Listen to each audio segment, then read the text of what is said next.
real time, and this will give you your first blush at how fast things happen. But let me set the stage first.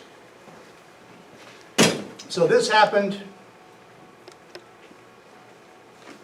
off the coast of South Carolina. This is Myrtle Beach right here, Charleston, South Carolina. The actual shoot down occurred right up in here. This is Whiskey 177. That's a warning area. It means you can't fly in there unless you have permission, because you're liable to get hit by something like a missile or another airplane. So that balloon was coming across like this, and this is the U.S. international border. This is international water and international airspace. This is U.S. water, U.S. airspace. The idea was to shoot the balloon down while it was in U.S. airspace, because they wanted the debris to fall in U.S. waters so we could get the thing out without anybody bothering us. So that was the objective. The balloon's coming across like this. The guys that shot it down were sort of a strike package, so I'm going to just introduce you to everything. The main players are Frank 1 and Frank 2. Those are call signs for the two F-22s. That's an F-22. It's an air superiority fighter, stealth jet, goes Mach 2 plus, flies up to 60, 70,000 feet plus. So Frank 1 and Frank 2 are the shooters. Huntress is an Air Force Eastern Air Defense Sector Control. They're up in Rome, New York. They're on the radio. They're like ATC, like traffic control. Eagle 1 and Eagle 2 are F-15Cs. They're carrying a sniper pod. A sniper pod is a pod under the wing, and it's got an EO, IR, electro-optical, infrared sensor on it so they can image the balloon. Tiger 9 is a Navy Poseidon P9 aircraft. It's a sub-hunter. It's basically a 737. Down low, they fly a few hundred feet off the ground, off the water. They have sonobuoys and torpedoes. They can look for subs. But his main job there is for maritime surveillance, because the thing is going to go in the water, right? TOI stands for target of interest. TOI is the balloon. And the F-22s are closing on this balloon at Mach 1.3, so that's 13 miles a minute. Mach 1.3 is around 900 knots at altitude. So let's see, I'll pick it up. The first call is Frank 01. So the way it goes is I'll read you two names, like Frank 01, and then the next name, this is Frank, if I say, the first name is who, actually the way this transcript is, it identifies who's talking. So the first name I read is who is talking. The second name is who he's calling. So it starts with Frank 01, that's him talking. So this is the F-22 who's in the lead. What I recommend is we go back to the tanker for one top off, and we'll be back on station approximately 20 minutes. And then we'll move to the tankers to about 40 miles south of the shoot line. The shoot line is a 130 currently, 130 heading. The tankers are there to refuel the fighters because they've been burning lots of fuel because they're at high speed. Shoot line's 130. Frank 01, he talks back to affirm, yeah, we could probably make that happen. We'll just need to gas up or else we'll be diverting. Huntress, when it comes to the firing line, you ask for Whiskey 177 or 122. 122 is somewhere else around here, but they're going to shoot 177. So Huntress is who's clearing these fighters to shoot the weapon. You can't just go shoot a missile without clearing that with people, right? So Frank 1 says, we can adjust it depending on what's easiest, but right now I recommend an attack heading of 140, which would take it right through 177. Huntress, 177 is clear. Frank 1, copy all, system. Looking at my display, it's Whiskey 177 on attack heading of 140. Should be well deconflicted. Frank 1, we are negative 12.6s from you guys. Can you test a couple of different ways for you to push the 12.6s? 12.6s are data line messages that show position, coordinates, clearance to shoot, different kind of tactical information. It comes across on a tactical data link in the cockpit on display. Let's see, Eagle 1. Eagle 1, yeah, I would check. I'm having trouble keeping a radar lock for any more than a second on him, the balloon. I'll keep trying. I have some Link 16 degrade and I've lost Jackal, but I'm fine on entry on the net. Link 16 is a tactical data link. Jackal is a confirmed handshake. Frank, copy. We're Jackal sour. Means he doesn't have it either. We are timber sweet with you. However, we're not seeing any 12.6s. Eagle 1, copy. I'm going to take some space and try to have a good run in to see if I can get 12.6s off. 3 mics, 3 minutes. Frank 1, positive with Gasman 02. Gasman 02, tanker. Huntress, Frank 1, stand by. Track Charlie Zulu 535, bullseye 005 16, 64,000, suspect. Your order to engage. Time is 1905 Zulu. I authenticate Romeo Sierra. Use AIM 9Xs approximately 6 to 8 miles from shore. So bullseye is a point that's a secret. On every mission, you identify a bullseye. So for that mission, for that day, it could be here, or it could be there, it could be anywhere. But it allows people to say, hey, I'm bullseye 360 for 15. That tells you where somebody is without telling anybody who's listening, because they don't know what bullseye is.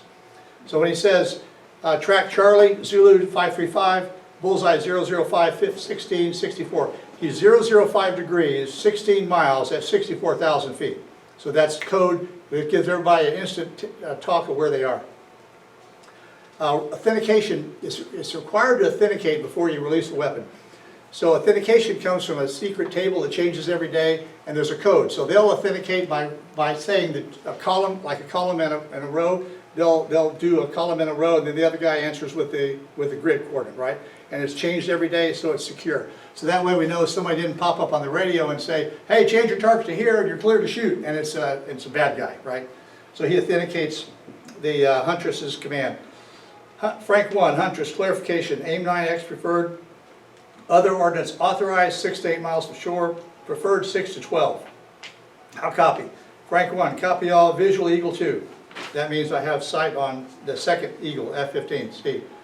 Eagle 2 is under TOI, headed east, 350. So he's headed east, but he's turning to the north. Huntress, supersonic speed is authorized if you manage to avoid populated areas. Eagle 1, confirm Eagle 1's good eyeball on track. Eagle 2, there's a lot of masking since we're so much lower than it. Eagles are flying lower than the balloon. So we have to stay a little bit further away. Intermittent all the way through these turns, we have good eyeballs. So the sniper pod is under the airplane. So you think about it, they're trying to image something above them. So he has to fly like this, right, to get this thing on it. So it's a little bit difficult because he's got to arc this way, which would be belly up to it, but he's got to turn this way to keep it going. So they're sort of doing some maneuvers to try to keep the thing in sight. Frank 1, package, Frank 1, stake, Charlie Zulu 535, bullseye 011, 15, 64,000, heading 140, right turns. Frank 1, Huntress, Frank 1, we're going to need you to back us up because we don't have a high fidelity line on the coastline. In other words, the F-22 is saying, I can't see the coastline. I don't know when I'm feet wet.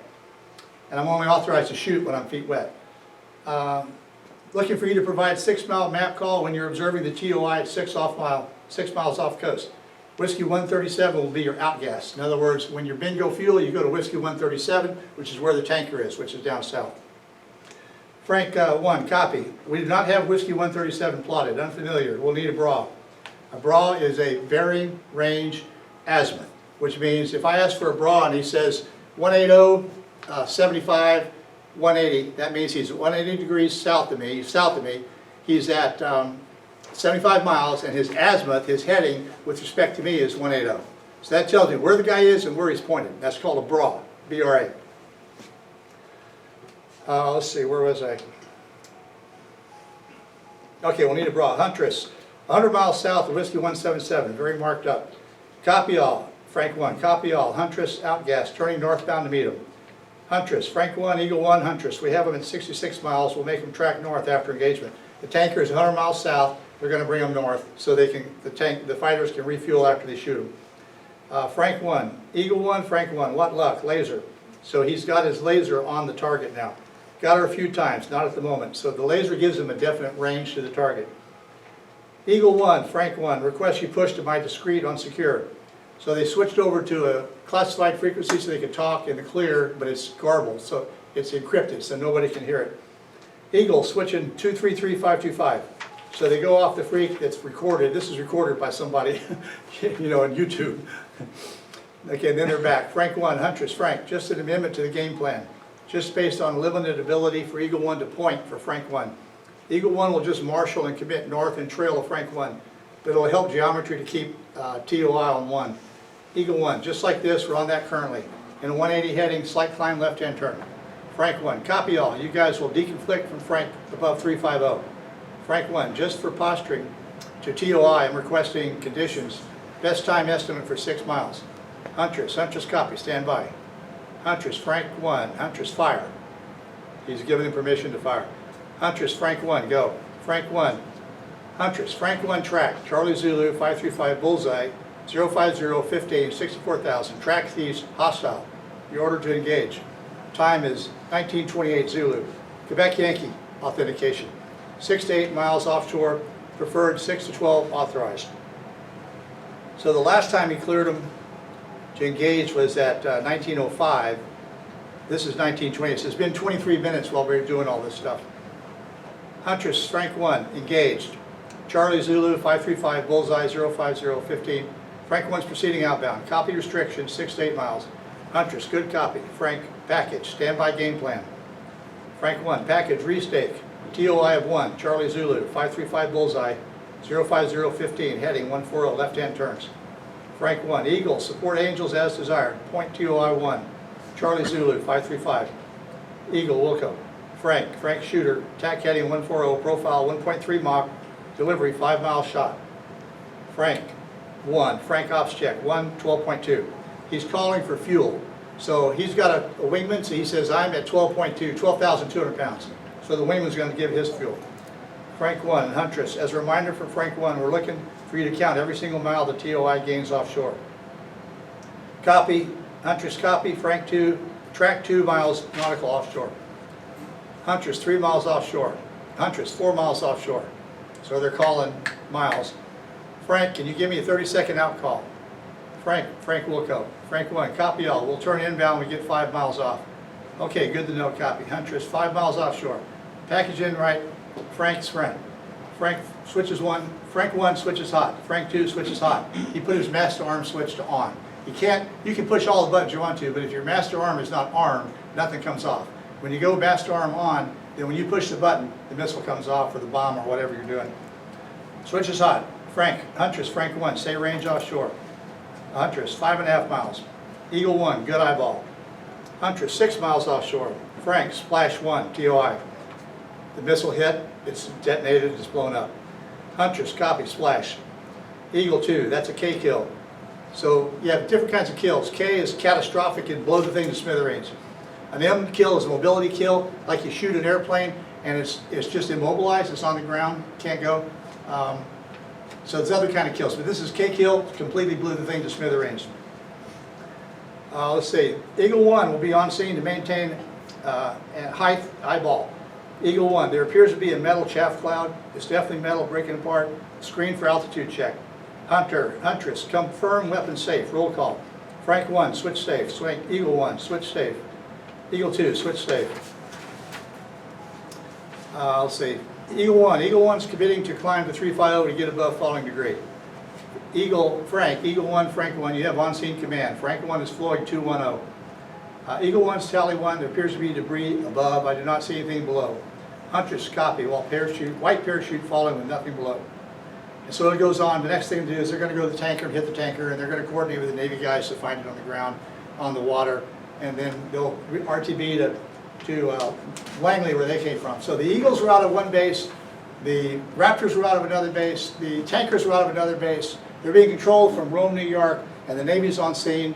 So it's a multi-ship thing, right? And this is the way we normally do business. And none of these guys ever knew the other guys before this flight. So Eagle and Frank are, regular fighter pilots. This is the first time they've ever talked to each other, most likely. First time they've ever worked together. But you see how it's a ballet. Everything clicks because of our training. Because every time you go train, you do it according to the standard plan. So when you go to war for real, it doesn't matter who the other guy is. You know what he's going to do. He knows what you're going to do. So that's the way the fighter pilot community is. Okay, so that was just extra. Now that we set the stage, we're going to go into the actual flying fighter brief.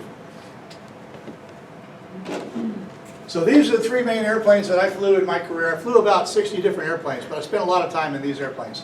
So everybody know what these are? A7. A7D Air Force version. There's a Navy version. A10 Warthog. F4, all models. F4C, D, E, and RF. So I put the names up there for the less initiated. Now, these are some other airplanes I flew. All right, how about these? Some of you older guys know what these are. 104, 104, F5, 105, 106, 106, A4, Navy, Oh, yeah. A4, Navy A4, F15, F-15, 37, A-37, A-37, which is the attack version of the T-37, which is a trainer. F-16. F-16, how about this one? F-5. F-5B, yeah, which is the militarized version of the T-38, yes. So the A-37, is that what it was? A-37, Is that the Dragonfly? yes, Yeah. very good. Okay, what about this one? Anybody know what this one is? I'm surprised you guys don't know that one. 4x8 large mahogany desk. Yeah. My last Pentagon.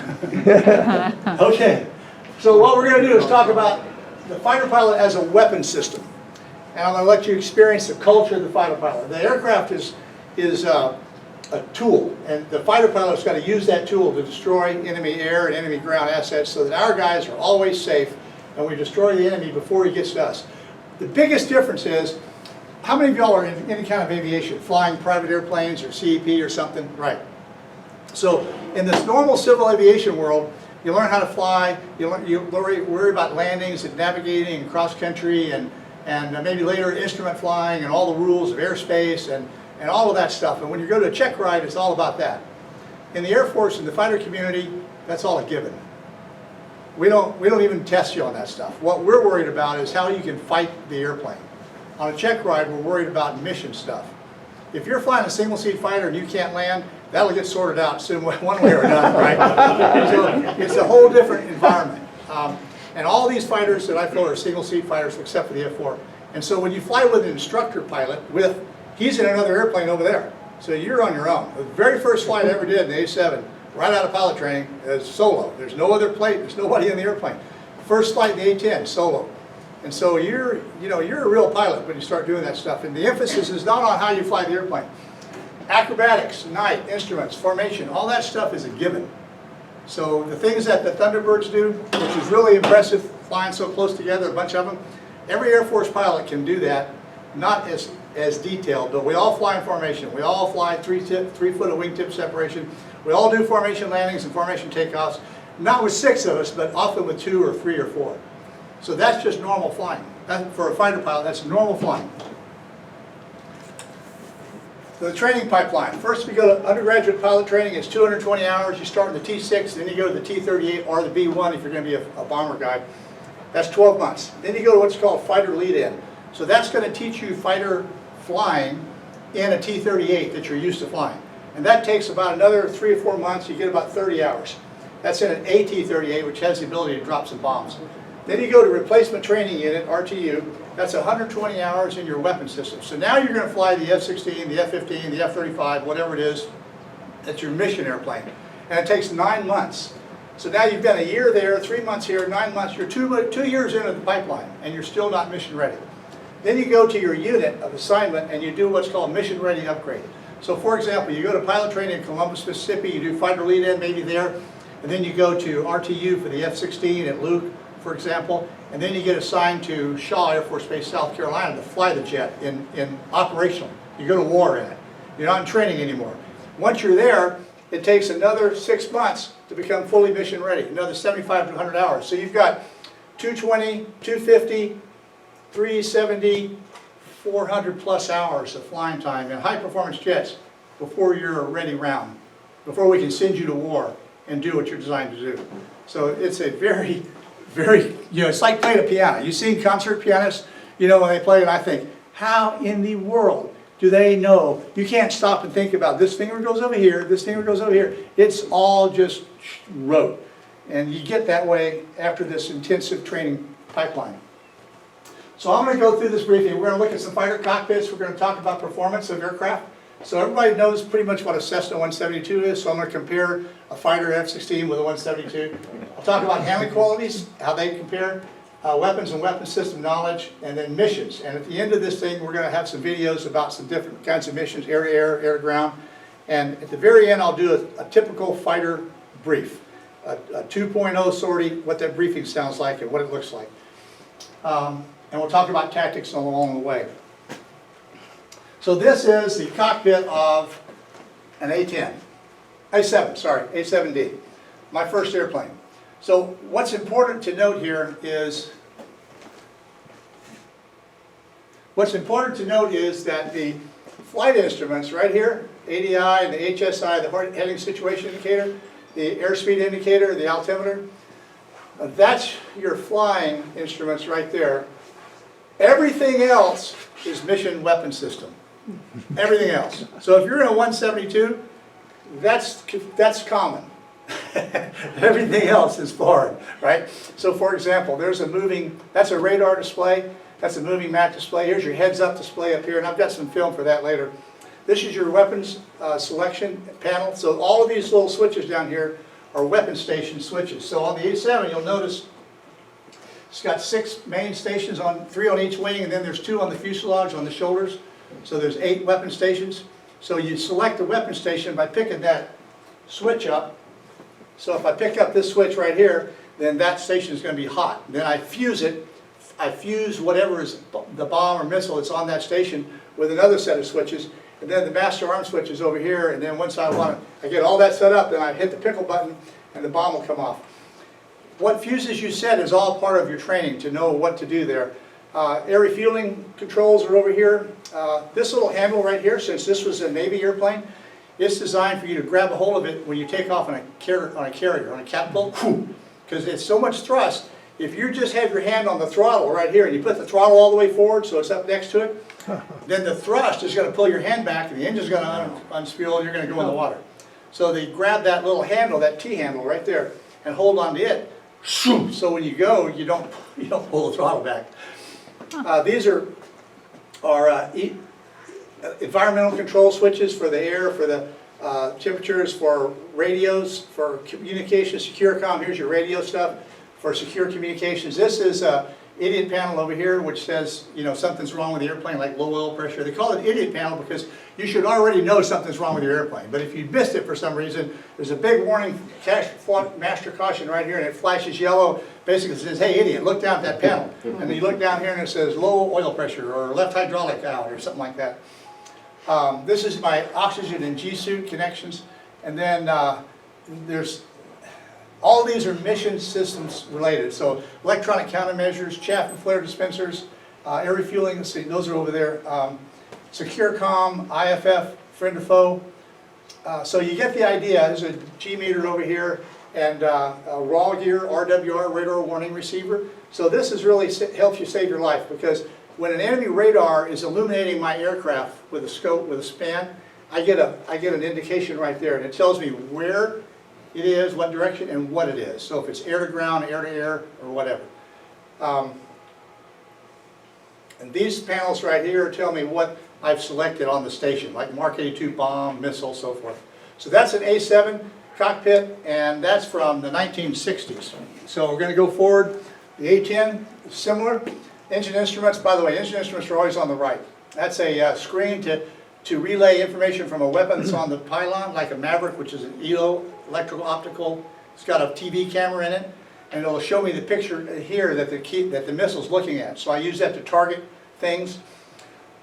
There's your flight instruments right here. That's all flight instruments. Everything else is weapons. There's a heads-up display, angle of attack indicator, raw gear, pylons. There's 11 pylons in the A10. Big gun, air refueling controls, do engine throttles. There's a hook on the A7, which I missed that somewhere. We don't have a hook on the A10. We land slow enough. And warning caution panel over here. So you can kind of see the similarity. Now we go to an even older airplane, the F4. So it's got less mission stuff. Flight instruments are in the middle. That's a radar scope. And their HUD was it was an elementary thing. It was just a sight that you cranked up and down. It wasn't automated. It didn't give you your flight path or your heading or altitude or anything. What was unique about the F4, there were several things. We carried a nuclear weapon. This is a nuclear weapon arming switch box right there. We had a guy in the back seat, so the idea was, you know, you had 2 people, so somebody couldn't go wild ranger and drop a nuke. Now, we also carried them in the A7, so there's only one guy there. But they started out in the F4. There's the raw gear up there for this one, and there's an angle of attack indicator up on the side. Now, let's go to a modern airplane, F-35. So instead of having instruments like round gauges, they have what's called a large area display, a LAD. So this is a large area display, and this is like a giant iPhone. Okay, everything on here can be moved around. So this is a air picture. So it's going to consolidate everything from my jet's sensors and tell me where other people are, along with my route and myself and some other mission stuff on here. And then you've got the ability to see, notice there's no flight instruments in here, right? So you got weapon stations selected here. Maybe that's a fuel display, I think that's fuel. But you can switch these out and say, okay, I want to see my weapons loadout, I want to see my fuel system, I want to see how my hydraulics are working, I want to see threat information, I want to see navigation information. The flight instruments are in the helmet. The F-35 does not have a HUD. It has a helmet-mounted display, HMD. So this is my old helmet, and a F-35, when this visor's down, which I've got it Velcro so it doesn't flop around, there we go. When this visor's down, and it's a different kind of visor, but all that flight instrument is projected on the visor.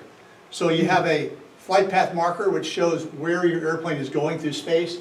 You have your altitude, your airspeed, your heading, your bearing, your target angle, your track, where you want to go. I've got a different picture that'll show you some more of that information, but that's how we've evolved. So all the flight instruments are gone, they're up top. Okay, so all that stuff that we just talked about, I'm just going to go through it in a little bit more detail. First of all, let's talk about your personal equipment stuff. So I brought a typical, I flew in England, North Sea, right, where it's 45 degrees in the water. So we wore, we put on our long underwear, and then we put on this liner right here over our long underwear. And then we put on our poopy suit. So this is all one rubber piece, the boots are included, and so you crawl into this thing and zip it up from wrist to wrist. And it's got a neoprene deal around your wrists and your neck. And if you go in the North Sea, the water doesn't come in here. It's like a dry suit. If you don't go in the North Sea and you're exerting yourself, you're sweating inside your long underwear and inside your liner and inside this poopy suit. And if it's really cold, you put a flight jacket over that. And then when you get to the jet, you put on your poopy suit. I'm sorry, your G suit. So this is a G suit. They call them fast pants because only fast jets wear them. So the G suit hooks into the airplane with this thing right here, and there's a valve. When you pull more than 4 Gs, the valve opens and compressed air comes in here, and it fills up this bladder. Right, this is hollow, and it's here and here. So it squeezes your calves, your thighs, and your abdomen. And the purpose is to keep the blood above your waist, because when you're pulling G's, everything goes that way, right, if you're pulling positive G's. And so the blood tends to leave your head, and when the blood leaves your head, the first thing that happens is you lose color vision. So everything's black and white. The next thing that happens is you lose peripheral vision, so your vision starts coming in like this. And the next thing that happens is you completely lose all your vision. And that's the last thing that happens before you lose consciousness. And then you're just a passenger, you're a rag doll in the airplane until your heart comes back and everything works. We've lost a lot of pilots due to what's called G-lock. G-induced loss of consciousness, G-lock. And what happens is a gal snatch 9 Gs in F-16 and your body just can't keep up with that. If you don't come into that easy, if you're not ready for it, and you lose consciousness, and then you're single seat airplane, nobody's flying, the airplane could be doing this and it's just going to keep going. So I had a very close call flying in Germany in the A-10, and we were flying 3 times a day. I've been flying 3 times a day for several days and exercise. I was worn out, I wasn't hydrated well, and I was leading a 4-ship, and we were down low in Grafenwehr range in West Germany, attacking tanks in a training. And I did about a 4 or 5 G break about 150 feet above the ground to shoot and then come back out again, and everything went dark. Right? I mean, I knew it as soon as I knew what happened, and I couldn't see anything, but I had consciousness. And I was in a 9-degree bank 150 feet above the ground. So I relaxed the G and just kind of did this to the stick to roll out of the bank a little bit, and then I pulsed it back a little bit to get the nose up. I didn't want to do too much, you know, because I'm going, trying to get the blood back in my head. And I finally came to, and all I saw was blue. I was going straight up. And I called, knock it off, knock it off. I got all my guys together. I said, we're going home. And I took the whole flight home. And when the debrief, and fighter pilot, we always do a debrief at the end of every mission. I realized my G suit had become disconnected. Ah. And we had lost several pilots, A-10 pilots, who just, all of a sudden, they just crashed. Like, one of them was in holding and he just crashed, and nobody could figure out what was going on. The G suit is made to disconnect like this, right? If I have to eject, it goes up. Well, we found out that if you put an angle on it, it was breaking the connection. And so by turning around and looking the other direction behind me, I'd broken that connection. And I didn't know I didn't have a G suit. So by my being aware, and by not dying, we were able to fix the problem and save people later on. So when we hook up, when you get in the airplane, you hook up, you get your helmet, you put your oxygen mask on, you hook the oxygen mask into the airplane, you hook up your G suit, you hook up your harness, it goes on each hip, you hook up two connections there, and you have a survival kit that goes on there, you put 2 connections on your shoulders, that's where your parachute is. All these things are in the airplane, you don't carry them with you, just wear a harness. And you have LPUs, which are life preserver underarms, so they're under your arms and they automatically inflate if you go in the water. And that was a new thing. I was test pilot at Eglin Air Force Base. We had an F-16 guy in our squadron who went too fast and destroyed the airplane. The engine started melting. He bailed out at 800 knots and too fast to bail out. He broke both arms out over the water. He went in the water, parachute deployed, and he drowned because he was unconscious with broken arms. And that was when they decided we better make LPUs where they auto-inflate. So from that point on, they made life preserver underarm, LPU, to auto-inflate in the water. And then in theory, you carry a survival vest with a weapon. So ejection seats got 8 to 12 connection points. You get all that stuff hooked in. You and the airplane are one. You know, again, the difference between going out and jumping in a 172, you sit down and put on a lap belt, right?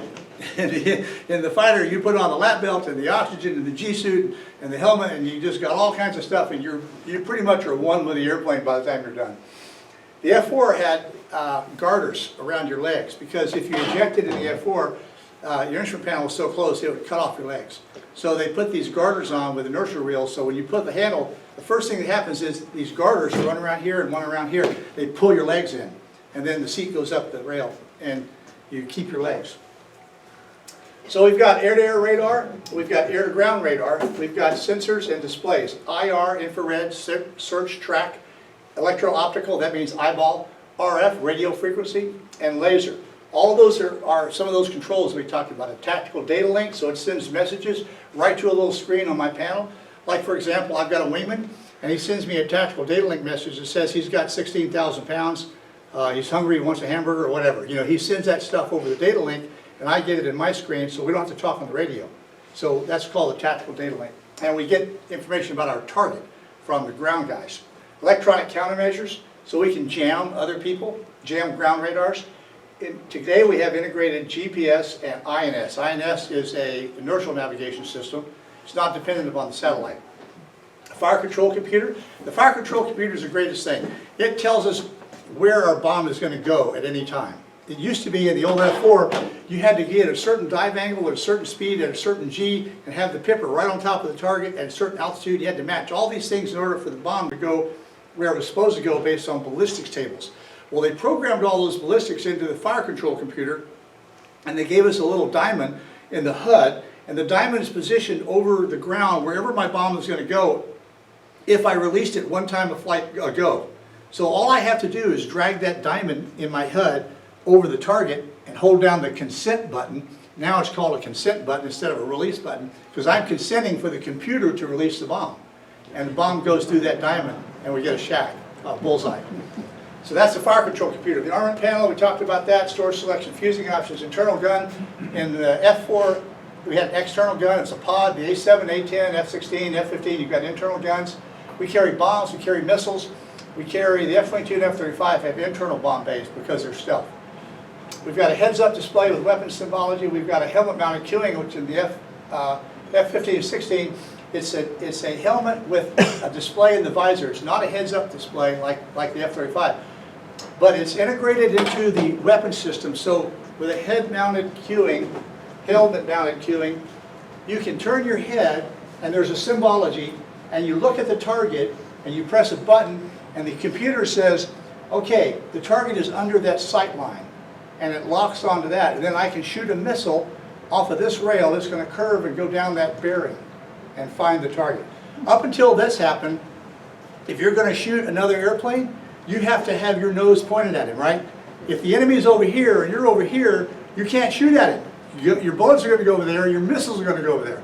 So you have to pull this way, and he sees you, what's he going to do? He's going to pull this way. So now you're what's called a dogfight, right? He's doing this, you're doing this, you're both pulling to the maximum G, and you got your full throttle up, you're doing an afterburner, and you're fighting as hard as you can, but until you get your nose on him, you can't shoot him. So now, the guy just looks over there and presses that button with his helmet mounted cueing, and the missile says, okay, he's another 30 degrees off to the left. Missile comes off the rail, goes down the sight line, and blows up the enemy. Fight smarter, not harder, right? So that's helmet mounted cueing. Chaff and flare controls. Chaff is a bunch of little teeny cut up pieces of aluminum foil. So if we're being highlighted by the enemy radar on the ground, and they're going to shoot at us with a radar solution, we can deploy the chaff, which is a little bitty tiny aluminum pieces that come out in a bundle and they explode when you get them out in the air, not from pyrotechnics, just from the slipstream, right? You throw it out the window and it blossoms, and the radar sees that and said, oh, there's the target, and meanwhile you keep going. So it drags off the radar. Flares are for IR. If you got a heat-seeking missile coming at you, you dispense a flare, so it's literally a flare, like a highway flare. And it burns hotter than your engine does, so the heat-seeking missile that's coming after you says, oh, hot spot, and it goes after the flare, and you escape. So those are chaff and flare dispensers. We have controls that are automatic, or we have manual. And we have a panic switch. Your throttle is always in your left hand. So if you have a panic switch, it's right there on the outside wall. So you let go of the throttle and just bang your hand out. And that starts puking out chaff and flare, everything. So that's what happens if you're you just release your weapons on somebody and all these missiles are coming at you. You just hit that thing and you go for the dirt, right? Get down and try to jink out of it. Missile warning system we talked about. The raw gear radar warning receiver. So the missile warning system is a little different. So as I said, I was a test pilot on the A-10, and we developed this thing where we could see a missile coming at us that was not radar guided. So up until then, if you shot an IR missile, there's no way to tell if you got a missile coming at you, right? Because there's no radar signal. So there's some guys who are very smart figured out a way to tell by looking down with a sensor if you had a missile coming. So they said they want to test this thing. So I went to Fort Biggs down in El Paso in Texas, and I had my A-10, and they want to lob some artillery shells at me. So we'll test the system, see if it sees them coming and it dispenses a flare. So I said, okay, I'm all for that, but let's see, how are we going to deconflict where the shell's coming and where I am? They said, oh, we won't hit you, we're just going to aim this way, you fly beside it. I said, fine. I'm a test pilot, I've been told a lot of times how things are going to work, and they don't work that way. So here's what we're going to do. There's, desert, right, West Texas. So I said, here's a road right here. You guys set your artillery up over there on that side. You shoot, and you tell me, aim it so your artillery is going to hit down here on this same side of the road. And it's supposed to peak out at like 3,000 feet. I said, I'm going to fly on this side of the road, and I'm going to fly at 3,500 feet, and I'll come right at it more or less this way, and you guys shoot, and then we'll see if this thing works. So I'm orbiting, high, and they shoot a shell, and I watch, and the splash is over here on this side. Try again. And they shot it again, we got it over on this side. Now we'll do it. So I came in, and sure enough, it worked like it's supposed to. They would shoot these shells at me, and I couldn't see them coming. All I could see is where they landed. But my system would respond and puke out the flares, and so I said, okay, good, this is working. But that's why we have tests, right? Okay, so that's a missile warning system. So HOTAS, hands-on, throttle and stick. So all these controls that you need to fly, radio, speed brakes, missiles, guns, selection, fusing, radar controls, they're all on the stick and the throttle. I'll show you a picture in a minute how that works. That's the hardest part of learning how to fly these airplanes, is learning, they call it a piccolo. It's like being a piccolo player. You got to figure out what to press when and keep up with the systems.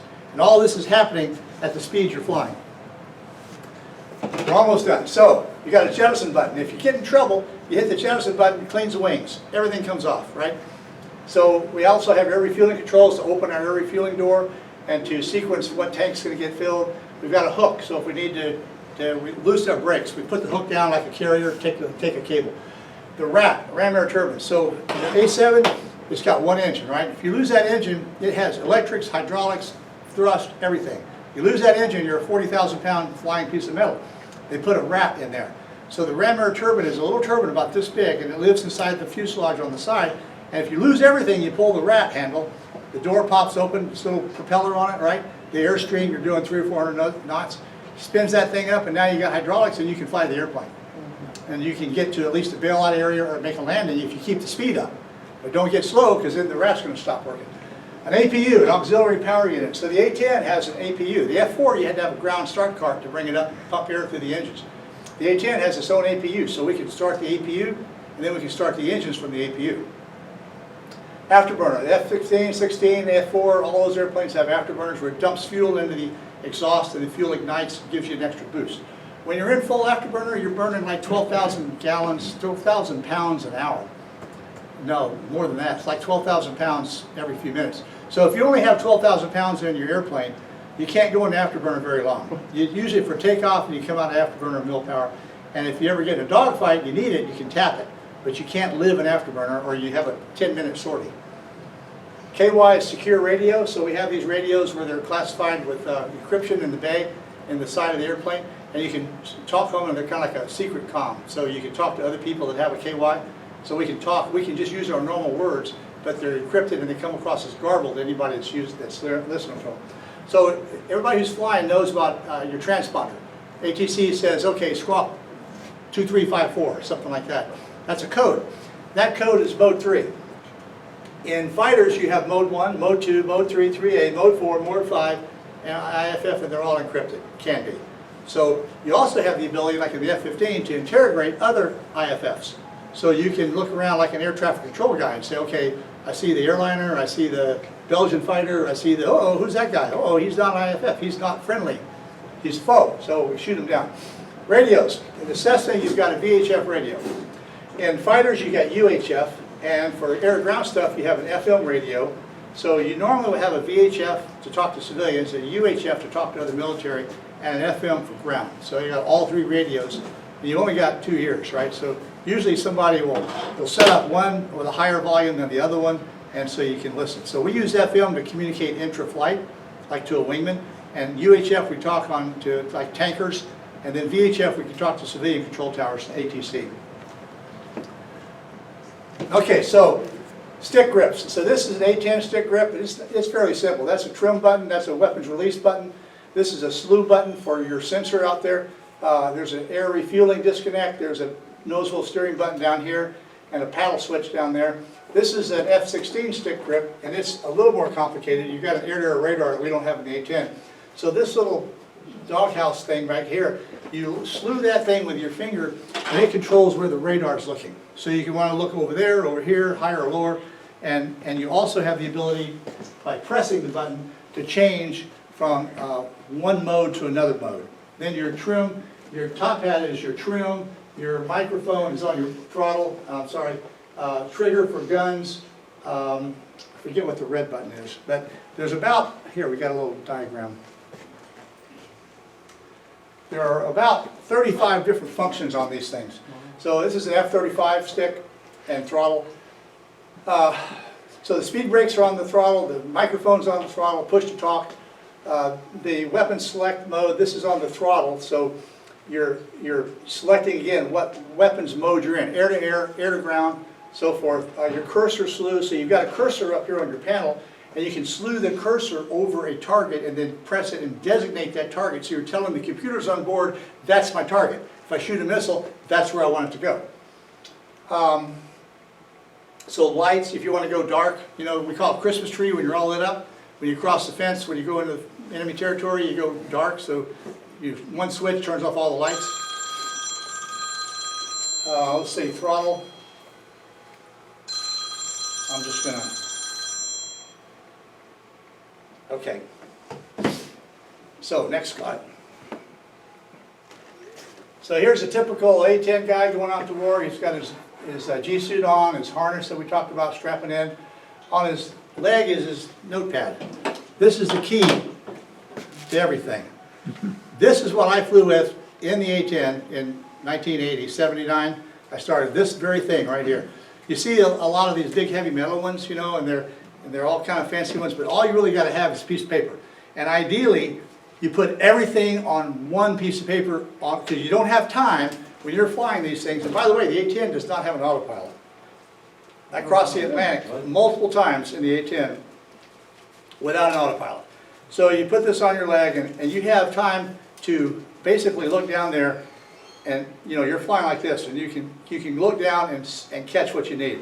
So what you put on here, we'll go through it when I do the briefing, is everything you need to know for that flight. So you need to know frequencies, you need to know tanker call signs, you need to know rendezvous points, you need to know your target, you need to know time on target, you need to know what sequence you're going to go, you need to know how much fuel to get off the tanker, you need to know what frequency the tanker's on, you need to know, there's tons of stuff. So the art is how you get all that cryptically on one piece of paper. And if you have to, you put it on the second side, or you pick up the bottom and fold it up halfway, right? But you do not have, first those checklists, you don't have room in the airplane to be carrying around a book and going, okay, let me see here, I gotta go to page 23 to find out what tanker frequency is, or, you know, what's my rendezvous procedure. You gotta have all that stuff in your head except for the last thing that changed, like the frequencies, or the call sign of the tanker, because they change every day. So that's what that is. Okay, so here's the HUD. This is an A7 HUD from the 60s. This is your flight path marker. Your flight path marker is the best thing in the airplane because it tells you exactly where your airplane is going through space. If you're trying to fly low level and there's some hills and you put that flight path marker right in the saddle above a hill, that's where you're going to go. You don't have to worry about, am I going to hit it? Am I going to be too high? So your airspeed's on the left side, your altimeter's on the right side. That's 360 knots.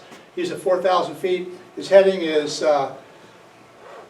305 degrees, and he's at a minus 17.5 degree pitch, so he's in a dive. This is his pull-up cue. This is his target right here. That's where the diamond, that's where the bombs are going to go. And the tadpole is his aim point. So the F-35 heads-up display, remember it's on the visor, has the same basic stuff, but about 10 times more stuff. Right? So here's his flight path marker over here, and since it's off center line, that means he's got a strong wind blowing from the left. So he's pointed this way, but he's tracking that way. So here's his pitch ladder, so he's at 0 pitch. You can see he's going to go just to the left side of that hill right there. This is a tadpole that tells him where his steering point is. This is his aim point where he's going to bomb. This is his weapons release cue. This is an AOA kind of a thing. This is his flight plan where he wants to go through. He's at 14,000 feet, heading 290, and there's a speed deal somewhere on here.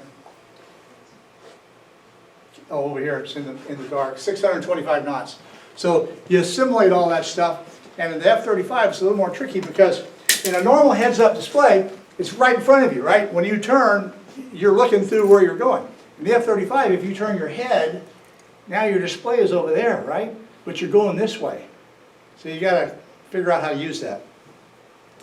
Okay, we're doing a comparison of performance. So a Cessna 172 weighs 2,500 pounds. The F-16 clean weighs 26,700 pounds. So it's 1,000 pounds heavier. The useful load is 882 pounds according to the operating handbook. Useful load in the clean F-16 is 17,800 pounds. This is the part I like. The Cessna 172 has basically 180 horsepower engine, 575 pounds of thrust. The F-16 has 28,000 pounds of thrust. Notice it only weighs 26,700. This is a thrust-to-weight ratio greater than 1. In other words, if you stand the F-16 on its tail, it will accelerate at full weight. So if you're flying it at half weight, it's like a rocket. It is a rocket. The thrust-to-weight on the Cessna 172 is 0.23. So your max climb rate out of the book is 745 feet per minute at max gross weight. In an F-16, it's 1,100 feet per second. Per second. So a normal functional check flight profile, FCF profile, is you don't know if the engine's really going to work or how long it's going to work because it's just been out of heavy maintenance. So you take off and you do a straight up climb to 15,000 feet over the top and roll out. And you do that because if you lost the engine, then you can glide back and land, right? So that's why you do that, right up. It's not to show off, it's to save your rear end if the engine quit. And that straight up climb to 15,000 feet takes about 20 seconds. You've seen videos of it where the guys take off, you're looking backwards, you see the runway and it never goes, the runway's always right there. That's because of the climb rate. Speed range, so the 172 from 40 knots to 140 knots. The stall speed on F-16 is about 135. So we stall at the max speed of the Cessna 172, and we go up to 800 knots, Mach 2 if you're lucky. Altitude, 14,000 feet, 50,000 plus. G limits, plus 3.8, minus 1.5, plus 9, minus 3. 9 Gs is a heck of a lot. Most airplanes are at 7.33. That was the old days. And then the F-15 and F-16 ramped it up to 9 Gs. Just so everybody's on the same page, if you are pulling 4 Gs and you weigh 200 pounds, then you weigh 800 pounds, right? So that's the way Gs work. I fly cadets in the glider, which has a plus 6, minus 4 G limit. And so we do a astronaut maneuver at the end of the flight, right before we land. I mean, right before, just in case they don't, then we're on the ground. So I do a little 80 knot, get 80 knots, and I can pull 4 Gs, and then we're ended up real nose high, so then I just let the thing float over the top to 0, and I tell them, okay, you pull 4 and you pull 0. So you go brag to all your friends. Okay, roll rate. This is where it really waters your eyes. Roll rate is measured by establishing 60 degrees of right bank or left, and then putting full stick deflection in until you get to the same amount of degree on the other side. So 60 degrees of right bank, full stick deflection, and now you hack your clock, and it takes whatever time it takes. So 25 degrees per second for a Cessna. So in other words, to go from 60 right, 60 left, that's 120 degrees. It takes about 6 seconds, right? 4 would be 100, so something like that. 25 degrees per second, 100 for 4 seconds. 5 seconds, there you go.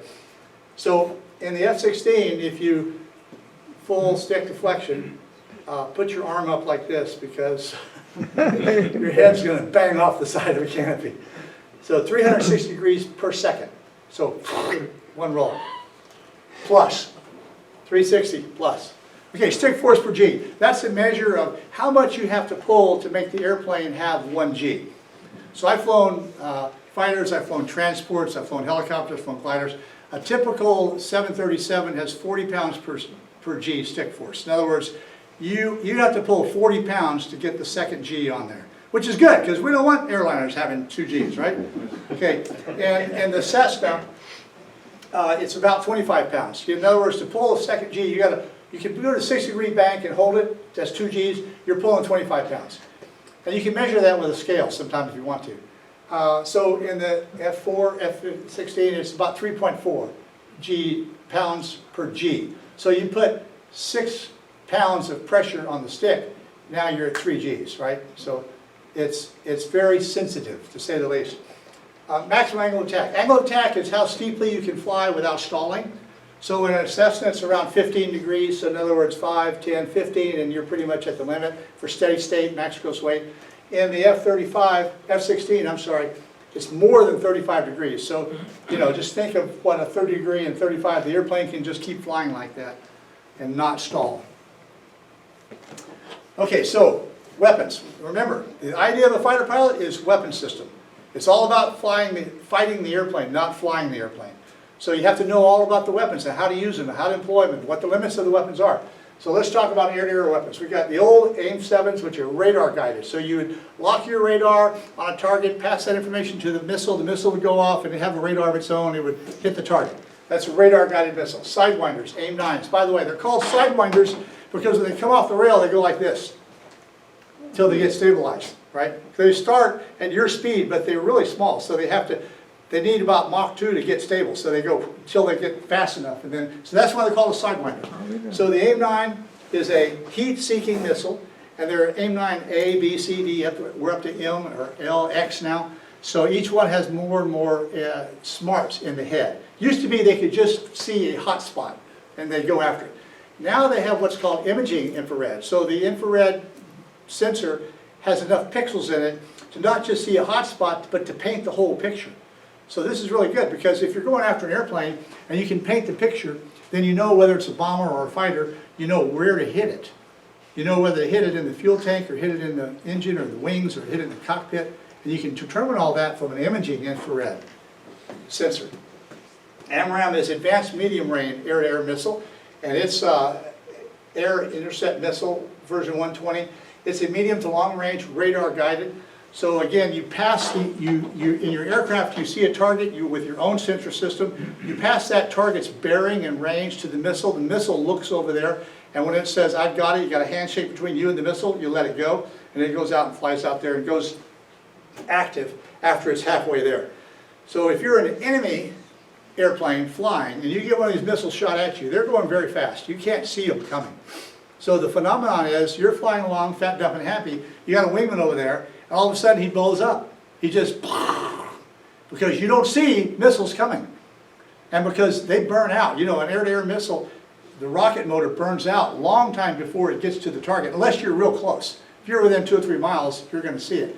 You're going to see the smoke trail. But after the smoke trail burns out, you got a supersonic missile that's, you know, as long as that table and this big around, and it's white coming at you or at your wingman, you don't see them. This is a fear factor. So in the Iraqi war, in Saddam Hussein war, our guys were shooting Iraqis down, and there are several stories of Iraqi formations where they're flying along and the Eagles, F-15s, were shooting guys down, and the leader would see his wingman literally blow up. And the next thing you know, he would eject. He says, I'm out of here, I'm not sticking around. They would just flat eject. And so this is philosophy. We want to give our fighter pilots the best advantage they've got, right? So we call it BVR, Beyond Visual Range. We want to shoot the guys before they ever know that we're there. We're not looking for a fun, you know, for a dogfight, have fun, let's go out there and hassle, I get behind him, shoot him with a gun. That's World War I stuff. We want to kill them when they're a long ways away. Then we've got a gun. The 20 millimeter in the F-16 and the F-4, 30 millimeter in the A-10. I should have brought my bullets. The A-10 bullet is a foot long. It is a foot long. It's this big around. Each one carries 1,000,000 foot-pounds of energy. Now they're not air-to-air bullets, but if you got behind somebody, it sure do a job on them. They're designed so that one round will penetrate the armor of a tank, go inside, it literally bores through the tank due to its energy, and then rattles all around inside and makes mincemeat of everybody in there. One bullet. Yeah. And we carry them, we shoot them at like 2,000 low rate, 4,000 rounds per minute, high rate. So it's 70 bullets every second going out the door to a tank. And we carry hundreds of rounds. The F-35, it's got a 25 millimeter gun, so it's halfway between each one, but they only have 170 rounds. So they've got like 2 squirts. When you shoot the gun, it goes, and it's about 40 rounds that just went out the door in like a half a second. So you go, oh, I'm out of bullets if you're in an F-35. If you're in the A-10, you can stay for hours and just keep hammering them. Yeah. Is it true that if you fire the Galley adventure machine gun from the A-10 for more than like, what is it, like 30 seconds, it'll stop the plane? Well, it'll probably melt the barrels too, but yeah, there's so much thrust coming out the front that it slows the airplane down. Okay, weapon system knowledge. So remember, we talked about all this stuff, but to use it effectively, you've got to know what the limits are. Like if I shoot a missile, is that guy within my envelope? What kind of missile am I shooting? Do I have to know the envelope for my radar missile, for my AMRAAM missile, for my air-to-air missile, my short-range IR missile? In other words, envelope. If he's 60 degrees off, can I shoot him? If he's 80 miles, can I shoot him? Now all those numbers are classified, so I can't tell you what the real numbers are. But I know the pilot has to know what those envelopes are. Now, it gets worse. You not only have to know what your mission, what your weapon system envelopes are, but you got to know what his are, right? Because if you're dancing with a Foxbat out there, a MiG-25 from the Russian Air Force, you want to know what weapons does he normally carry, and what are their ranges, and what are their azimuth limits. So if he's over there and I'm over here 90 degrees off, I know he can't see me and he can't hit me. And I can keep coming. If he's nose on, then I know I got a problem after X amount of miles. Because he can see me. He should be able to. And the question is, can I shoot him before he can shoot me? And if it's yes, then we take a shot. If it's no, then we want to do some maneuvering. So for example, in a radar measures closure rate, right? Okay? So if you're doing this, you're closing at like 2,000 miles per hour. If I turn on a beam, now I just cut the closure rate in half, because I'm not closing on him anymore. So if a guy got coming at me and I put him on the beam, on the side, then the closure rate's going to drop off, and I may drop off his radar until it sorts it out later. Okay? So then I can do a split S and dive down. Now he's only looking like this. That's why you have these radars that do this kind of thing. So if I put him on the beam and then do a split S, get out of the way, and then turn under and come under, he's still looking for me, and I come up and shoot him from behind. See? And that's a tactic. And that's the kind of thinking we got our fighter pilots to do. So you're aware of what their mission systems are, what their what their limits are, and then you take advantage of it. That's the kind of thing you do on a check ride. So that was all air to air. So then we get into air to ground, it's more complicated. You got the same guns, you've got an air to ground missile, AGM-65. So the Maverick missile has both TV and IR and infrared imaging IR, and you can lock on what's called a centroid tracker. So if I'm looking through my TV and I see a tank or a vehicle, and it's driving on a road, I can press one of those buttons on my throttle or on my stick and say, that's my target. When I have it in my TV screen with a crosshair, I press the button, I say, it's called designating. So I say, hey, missile, that's the target. And it goes, okay, beep, it gives me a box. I go, okay, off you go. And it goes and tracks that tank or whatever, and it goes right through the middle of it. GBU, okay, bombs, Mark 82, Mark 83, Mark 84 are 500, 1,000, 2,000 pound bombs. So Mark 84 bombs are 2,000 pound bomb. They're either low drag or high drag. Low drag means they're slick. They're going to go the same way as you. So if I drop a low drag bomb and I'm flying at 500 feet, that bomb stays right underneath me, just like this. And it's going to hit the ground and blow me out of the sky. Because a frag pattern on a typical Mark 82 bomb is 3,000 feet. So I got to be 3,000 feet high if I'm going to drop a low drag bomb. This is the kind of knowledge we got to learn. Okay. So now if I drop it high drag, as soon as I drop it, there's fins that come out. The bomb's going this way, and these fins come out like that. They're like speed brakes, and the bomb slows down real fast. So now I can drop it at 100 feet, right? And it comes out and it goes way behind me. When it hits the ground, I'm a mile or two away. Setting that high drag or low drag selection is one of those switches in the cockpit on the left side, on the instrument panel. So I have to know which fusing option I want, and I better not be wrong, because if I put the wrong one in, I'm going to get blown up, or my wingman will. So the GBUs are glide bomb units, and they are the same as these, but they strap a sensor on the front, so like a GPS sensor, and some wings on the back, not wings, but fins that can control it. So you can take a Mark 82, Mark 83, and put a GBU kit on the front end, and now it's a glided bomb. So it's not just a dumb bomb that goes, smart bomb. Small diameter bomb. So when I was in the research lab, we developed this because we were taking a lot of political heat about collateral damage. You know, you drop a bomb on somebody, it blows up everybody around them. So they said, let's build a smaller bomb. So we designed and built a 250-pound bomb. And then they said, that's still blowing up too many people. Let's use them without explosives. So then we built things like the Hellfire missile, which has, instead of having explosives in it, it has razor blades.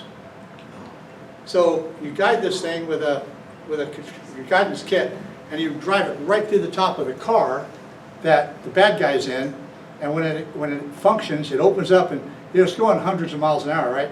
And all those little razor blades just shoot around all inside the car and pretty much tear up everybody in there.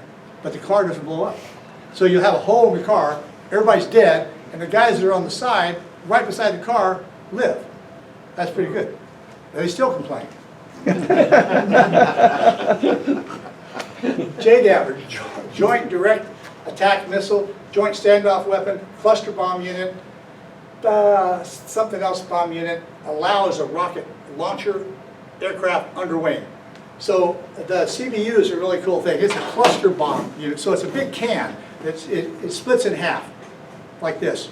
And you put all kinds of different things in it. You can put leaflets in it, you can put little bomblets in it, you can put shrapnel, you put all kinds of things in it. And you drop it and it opens up, and then the things do their thing, right? So when I was in the laboratory, we developed this thing called Gator, which you put a bunch of little sensors that have the ability to stay in the air for a while in these CBUs. So you drive over an armor, you know, like a truck park or a tank park where there's lots of vehicles. You don't want to bomb a tank with a 2,000-pound bomb. You can, but it's not very effective. I mean, it'll blow it up, but the bomb and getting it there costs a lot more than it's worth. So you drop this CBU, and it's got like 200 little bomblets in it, and these bomblets seek out armor and go over the top of it and shoot straight down into the top, through the turret. The turret's a weak point. So these CBUs are a very good thing. But again, learning how you use the CBU, how you arm it, how it's stored, how it's carried, all that's part of the knowledge base we're looking for. Rockets. They're carried in Laos. You've got a 5 and a 12 launcher, I think. And you put these 2.75-inch rockets in there. They're from Vietnam era, right? And they come off and they're like Roman candles. They just go everywhere. And so you have to be real close to use them. So then somebody real smart said, let's put a little guidance package on them, and we can use a laser. And so they did that. Now they've got laser-guided rockets, the same ones in Vietnam, and they go, very accurately right to where you're targeting. They also have 5 entries. Then we got nuclear bombs, B-61. We've got ECM pods, the electronic countermeasures. These are big pods that they blast all kinds of music out. Music is the fighter pilot terminology for jamming. So that they come on and they just shut down radars everywhere. And then we got external fuel tanks and travel pods and all kinds of other stuff. Like when I would take my A-10 to an air show, for example, I would have a travel pod, which is an empty fuel tank, and it has a door on it where you can put your clothes in there and your golf clubs. So we'd do that and fly. And in my A7 days, there was a guy going out on a mission. He had a travel pod with his clothes in it, but he didn't have the door shut all the way. He took off, and the tower's calling, hey, you're trailing stuff. And sure enough, all of his underwear and clothes were all down the runway. The travel pod came open and just sucked all the clothes out. Okay, what's next? So I've been talking about these things as we went along. Learning all the tools of the trade includes all the limits on these airplanes, these things, and how you use them. And I mentioned earlier that I not only have to know my weapon systems, but I have to know the threats. I have to know the Russians and the Chinese. I have to know what kind of airplanes they're flying, when I can see them, what they look like, identify them, and then know that airplane has got what particular kind of weapon system it's got, so I know how to fight it. So a check ride would consist of an oral exam asking those kind of questions. Lethality. So this is interesting. So say I'm a flight lead, I've got 3 other guys, I'm a 4-ship flight lead, we're going to attack a target, and I'm going to split it up with guys coming from every different direction. I give each one of them a time on target, a TOT, and it's very specific. It's life or death, because if I tell them to be here at 12:03 and you're going to be there at 12:04, there's reason, because shrapnel takes 30 seconds to go up and come down. So if you bomb at 12:03, shrapnel goes up and comes down by 12:03:30, it should be clear, you got a 30-second pad. So you come through and bomb it. If you're 30 seconds early, if you're 29 seconds early, you're probably okay. If you're 31 seconds early, you could have a problem. If you're 30 seconds early, he's 30 seconds late, you got a big problem because you're going to hit each other. So time on target is critical. So this whole culture of being a fighter pilot, it starts with the briefing. When we say the briefing's at 9 o'clock, by George, if you can't be in your seat at 9 o'clock, I can't trust you to be within 30 seconds over the target. And so this whole concept of being on time, being where you're supposed to be, it transcends everything we do as a fighter pilot. It's the way the Thunderbirds fly, it's the way every fighter pilot performs. Because it's life or death when the time comes to shove, push comes to shove, and you're bombing a target. So you have to be where you're supposed to be and when you're supposed to be there. So we do what we call air dominance. Air dominance means that we dominate the air. Nothing moves without our permission. If it's enemy, we kill it. We also can kill what's on the ground because we have air dominance. The United States Air Force has been pleased to have air dominance in every engagement since the Korean War. Our U.S. forces have never had enemy air over their heads, and that's taken for granted. The only reason we were able to do that is because of the equipment and the people that fly the equipment. Because of our Congress, it gives a budget that allows us to buy enough equipment. Right now, today, the United States Air Force is smaller and older than it's ever been in the history of the Air Force. We are smaller and older than we ever were. In Korea, in Vietnam, in Desert Storm, in World War II, we are a smaller Air Force with older equipment. That's hard to believe. That is hard to believe. It's unconscionable when you think about the fact that we've got China growing, Russia just invaded Ukraine. We've got a more dire situation than I've seen in my lifetime of 50 years in service. And we are the smallest Air Force we've ever had. So that's air dominance is our goal. That's what we live for. Okay, now I've got some videos for you. We're going to talk about some fighter maneuvers. Okay, if you're out in your Cessna and you want to do this, you can do it. Okay, but just realize you can't do it to the same extent. But it's the same. The geometry works. So here's the bad guy. Here you are, and you want to close on him and kill him, right? So you've got overtake. If you're not careful, you're just going to go running right past him, and then you'll be out in front of him, and he can shoot you. So we do what's called a high yo-yo. High because you're going to go up. So this is called a basic fighter maneuver. Is this working? Basic fighter maneuver, BFM. One of the first things you learn in fighter lead-in, right? When you go fly the T-38, but in a fighter community.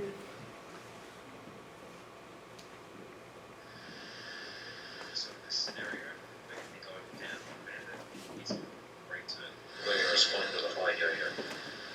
Due to our dive, we have that guy. Since he's doing a brake turn, that's going to increase aspect, which is a problem that we need to solve. So he's gonna go We won't be able to up. keep up with his turns, so we're going to roll away from it and we're going to climb out of plane. He's gonna slow down a little bit because he's climbing. He's gonna roll in, As you see, use he's God's slowly G to starts pull slowing down on Which him. point we roll, put our lift vector Saddle right up. in the pursuit, and begin our dive down. Here's his During pipper. the dive down, Gonna shoot. goes into lead Now he's got pursuit overtake. to close the range. He's gonna do it again. Control position, which will allow you to stay offensive and shoot at him. So he used geometry and G. God's G is the one from Earth, right? So if you're pulling like this, he's pulling forward, you're pulling forward, nobody's gonna get ahead. If you roll up, you're gonna slow down a little bit, but now when you roll upside down, you've got 5 Gs, because you've got the 4 that you're pulling and you've got God's G, gravity. So then you pull back down, you accelerate back down, pick up the speed you lost, saddle back right behind him and shoot him. And now if you've got overtake, you do the same thing again. So you just keep doing this while he's just turning in circles. Of course, if he went to the same school we did, then he's gonna do something, right? Okay, next one is low yo-yo. This time you're gonna go inside the turn. In this scenario, we're turning Bad with guy? it, but we're stuck in lane pursuit, which means that we'll be unable to close the range between us quickly. So you're always behind him, can't get in Balls front of him. inside of his turn and pull down, creating some lead pursuit and generating closure. So now your nose is aimed down in front of him. His turn circle. So you're You can cutting him start off. bringing the nose back Cut up the and corner. climbing towards Bandit, intercepting it within firing range. Now you got a lot of overtake. And then you can maneuver See that your slashing range to shot? blend to Bandit This is the anyways. problem. You got a lot of overtake because you cut across the corner. So when you do that, what do you think you do? Follow it with a high yo-yo, right? Okay, so if you're trying to close on somebody and he's in a circle, you cut across the circle, right? That's the low yo-yo. So air to ground, we're wanting to kill all this stuff on the ground. The different missions we do are close air support, that's where troops are in contact. So you're shooting the enemy who's a few hundred yards away from where our guys are. It takes accuracy. We don't bomb like with a B-52, just lay out a lot of bombs. Suppression of enemy air defenses, that's where you've got an enemy surface-to-air radar who's going to shoot missiles at our guys. So we send in somebody with a specially designed missile that seeks out radar sites. So you remember that raw gear that we had that shows when the radar is looking at us? So we got missiles with that kind of thing in the nose. So when their enemy radar is highlighting us, our missile sees that and we say to the missile, you see that radar? He goes, yeah, okay, then let it go. He goes right down the beam, blows up the radar. Pretty soon a couple of those happen and the guys don't turn the radar on anymore. Then they use optical. They say, okay, we're just gonna, find them with our sights, right? Very, very inaccurate. Interdiction is where you interdict supply lines way behind the front line, the forward line of troops. Rescort is rescue escorters when somebody's down and we're going to go in and pick them up. So you got a helicopter that's going to fly in and pick them up, but you've got fighters that are going to keep the helicopter safe. Now a helicopter flies about 100 knots. Fighters fly at 300 and 400 knots. So you do a daisy chain. You get 2 guys, the helicopter's trundling along, So your fighters are flying like this in a big daisy chain. One guy's always got his nose pointed in front of the helicopter. So if somebody starts shooting at the helicopter, you've got your guns are hot and you're in a dive and you just lay down lead. And then you're off and the next guy's in. And the helicopter is just trundling along. He picks up the survivor, we do the whole thing, come back out again. And there's a lot of coordination on that. Strike is dropping bombs way behind the lines. Okay, air refueling. So a typical mission, you take off, you're going to hit a tanker somewhere to get enough fuel to go do your target. You hit your target, you come back, hit the tanker again, and come home. So you do an air refueling, you do it en route. I'm going to show you a video. You do it high altitude, medium, or low. Depends on where you are. So this is an F-16. All refueling ports except the A-10, which is right in front of you, are over your shoulder. So you fly up underneath the tanker and then you just hold still. And the tanker boom operator sticks the fueling probe down into your air refueling receptacle back here. You open the door for him and you watch your fuel tanks fill up, and then when you're full you give him a thumbs up. He disconnects and takes it away. There are lights on the bottom of the tanker. They're called director lights, and you look at those lights. They tell you whether to move forward or back or up or down. Then once you're clear, you move over to the wing and the other guy comes in and gets fuel. And if you've got to take like 20,000 pounds of fuel, it takes a little while. If you got 4 ship and 4 guys are filling up, by the time the last guy fills up, the first guy's burned 1,000 pounds, right? So he comes back and tops off again, and you get a little more equal distribution.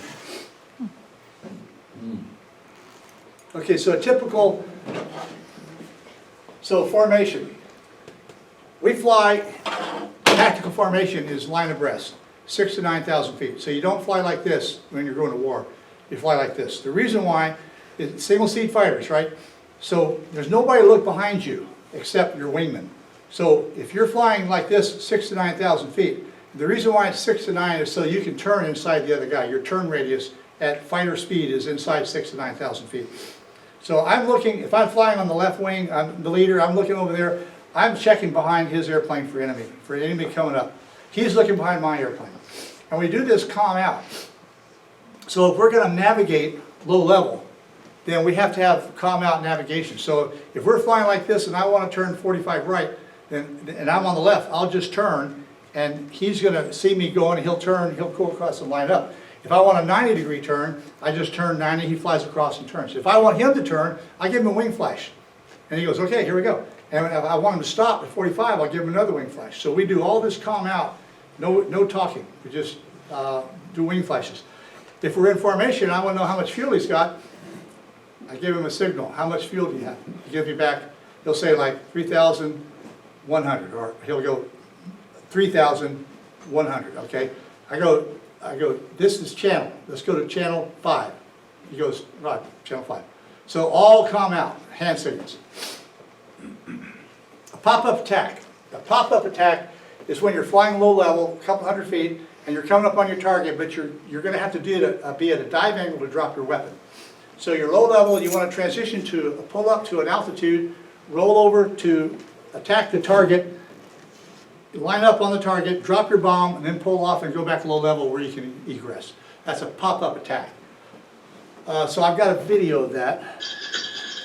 This is F-16 HUD. He's doing 430 knots. He's at 5,700 feet. He's about 1,500 feet above the ground, radar altimeter. That's the target. That's the flight path marker. That tadpole right there is his navigation device. That's level flight, so he's level flight right now. And heading to 093. So you'll hear the chirping. That's his radar warning receiver telling him what's looking at him.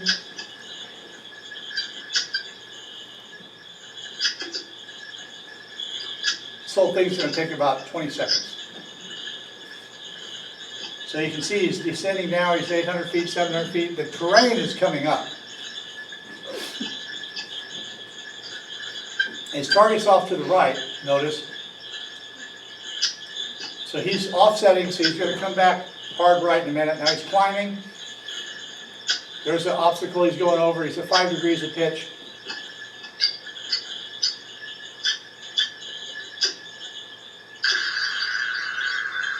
This is a weapons cue. There's his tadpole that says we got to go to the right. So now he's going to pull up for the pop-up maneuver. He's up to 25, 30, 35, 40.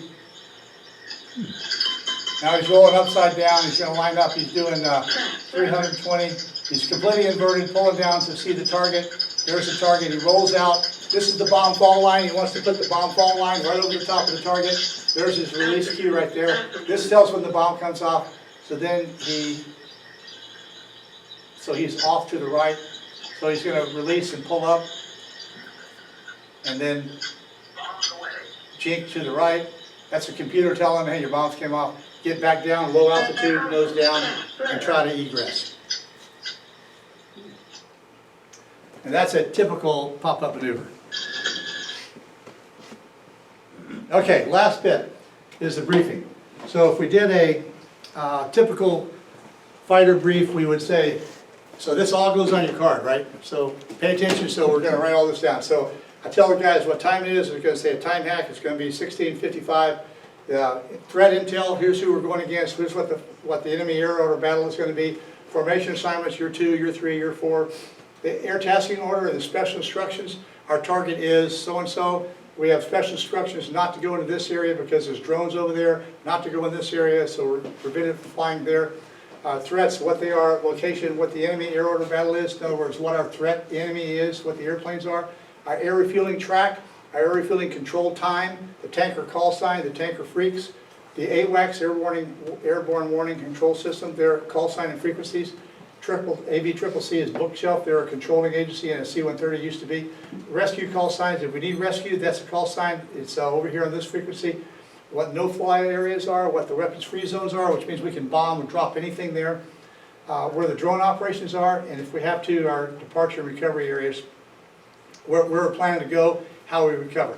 On our target, we'll say, here's what we're bombing, here's what weapon we're going to use, what our sensor image will look like, depending on whether it's EO or IR or whatever. The time on target is assigned by specific wingman, your ordnance, your fusing, your attack azimuth, coming from the east, coming from the southeast, coming from the west, what as egress route we're going to all take. Alternate targets in case we can't do these because of weather or threat or some other reason. If we get hit or have a problem where we have to bail out, where that area is safe. If we just want to drop our bombs because we couldn't get them off, we don't want to land with them, where that jettison area is. Alternate airfields if we need it, emergency tanker, or what where his location is. And then a safe bailout area where there's no threat so we can bail out and not have to be a POW. So that would all go through in about 10 minutes, and then we have a step time. So the step time is when we're going to be at PE, personal equipment, to check get our gear and put our helmet on. So we say, okay, we're going to step at 16, say if we're going to step at 05, we're going to check in at 30, so that means that 16:30, as a flight lead, I'll say, target flight check, and it'll be 2, 3, 4, and they're all on the radio, their engines are running, they're ready to go. So they've done their pre-flights, they've done their walk around, they're strapped in, they're good to go. Then we taxi out for runway 35, we have a quick check at the end where they arm our guns and missiles. We'll take off at 16:50, we need to do that, we'll have a 5-minute pad. Then we're going to be en route to our air refueling track. I'll tell them what order I want them to come across, so I'll put you in left echelon, I'll refuel first, then wingman second, third, and then I'll come back last and top off, and then we'll be off to the target. We'll go high altitude for air refueling, we'll drop down and do low altitude tactical formation in bed in two ship spread, two boxes. I'll tell what our threat avoidance strategy is, the routing, our time on target, plus or minus 30 seconds. If you can't get in that time on target, pull off and come back later. And then RTB, landing shut down, we do a debrief. We do a maintenance debrief first, then we come back and we do a fighter pilot debrief. The fighter pilot debrief is the reason why America's fighter pilots are the best, because after every mission, we sit down and we talk about what we did wrong.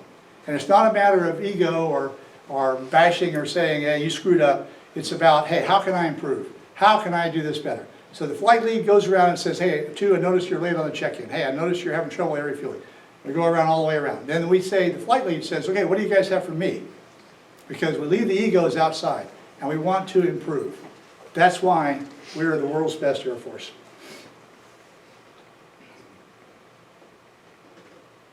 Okay.